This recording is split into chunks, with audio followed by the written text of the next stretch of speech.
आपण जाणार आहोत आता पुढच्या महानगरपालिकेकडे, ती म्हणजे मुंबईच्या जवळचीच असलेली नवी मुंबई महानगरपालिका। आणि या ठिकाणून आमच्या प्रतिनिधी स्वाती नाईक आपल्याबरोबर थेट जोडल्या गेल्यात। काय नेमके नवी मुंबई महापालिकेमध्ये सगळं गणित होतं ते आपण स्वातीकडून जाणून घेणार आहोत। आपल्याबरोबर जोडल्या जात आहेत स्वाती। नवी मुंबई महानगरपालिकेची निवडणूक ही मुंबईनंतर गाजलेली सगळ्यात जास्त महत्त्वाची निवडणूक म्हणावी लागेल।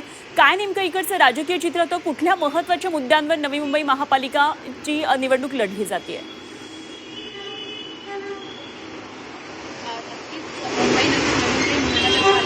आर्थिकदृष्ट्या सक्षम अशी नवी महानगरपालिका समजली जाते। विशेष म्हणजे आता नवी मुंबई महानगरपालिकेत जवळच नवी मुंबई आंतरराष्ट्रीय विमानतळाला मोठे IT कंपन्याच या नवी मुंबई महानगरपालिका क्षेत्रात आहेत, औद्योगिक वसाहत आहे। त्यामुळे नवी मुंबई महानगरपालिकेकडे एक वेगळ्या दृष्टीने बघितलं जातं। या नवी मुंबई महानगरपालिकेमध्ये गेले 25 वर्ष एक हाती गणेश नाईक यांची सत्ता होती।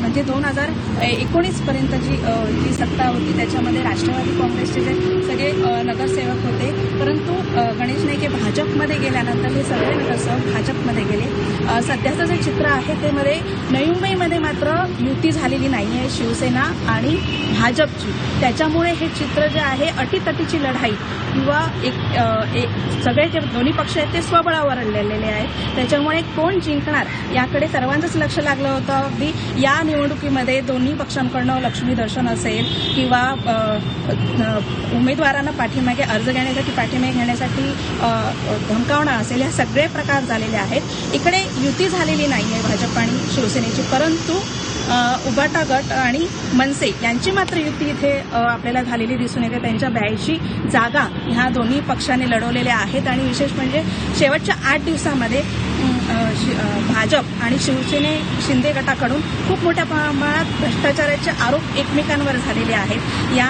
पार्श्वभूमीवरती वनमंत्री जे गणेश नाईक आहेत त्यांनी उपमुख्यमंत्री एकनाथ शिंदे यांच्यावर थेट नवी मुंबई महानगरपालिकेमधील घोटाळा जो आहे त्याचा आरोप केलेला आहे। 3.5 कोटींची ठेवी या नवी मुंबई महानगरपालिकेतून एकनाथ शिंदे यांनी पळवल्याचा आरोपच थेट त्यांनी भर सभांमधून केलेला होता। आणि अगदी मुख्यमंत्र्यांच्या सभेमध्ये देखील गणेश नाईक यांनी सांगितलं होतं की आमच्या नादाला लागायचं नाही ना। त्याच्यामुळे एकंदरीतच ही जी निवडणूक आहे ही राजकीय निवडणूक खूपच चर्चेत आलेली आहे आणि वातावरण चांगलंच तापलेलं आहे।